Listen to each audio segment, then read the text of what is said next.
My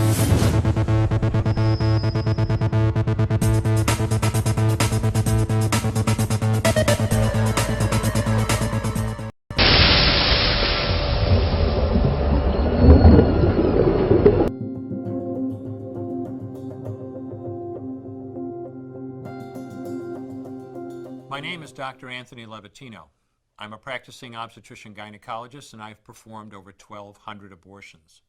Today I'm going to describe a first trimester surgical abortion called suction D&C, dilatation and curettage.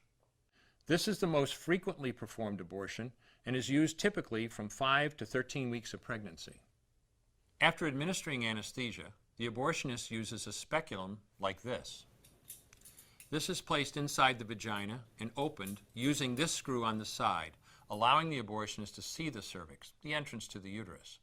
The cervix acts as a gate that stays closed for the duration of pregnancy, protecting the baby until it is ready for birth.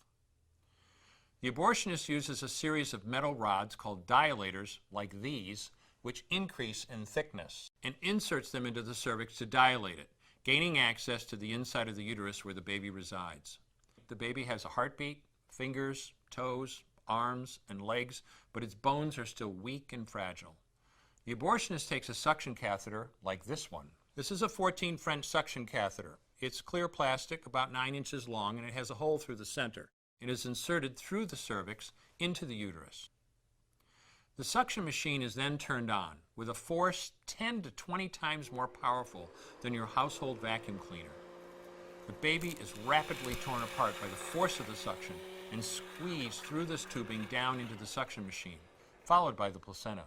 Though the uterus is mostly emptied at this point, one of the risks of a suction D&C is incomplete abortion, essentially pieces of the baby or placenta left behind. This can lead to infection or bleeding.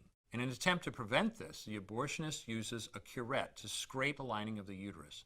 A curette is basically a long-handled curved blade. Once the uterus is empty, the speculum is removed and the abortion is complete.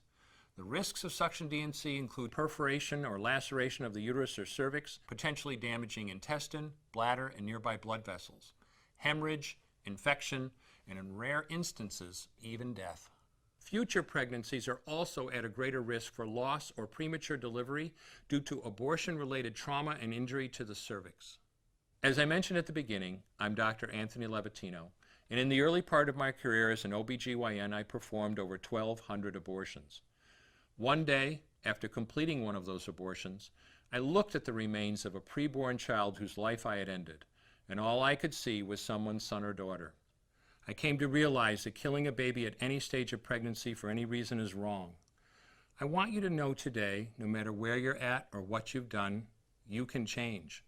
Make a decision today to protect the preborn. Thank you for your time.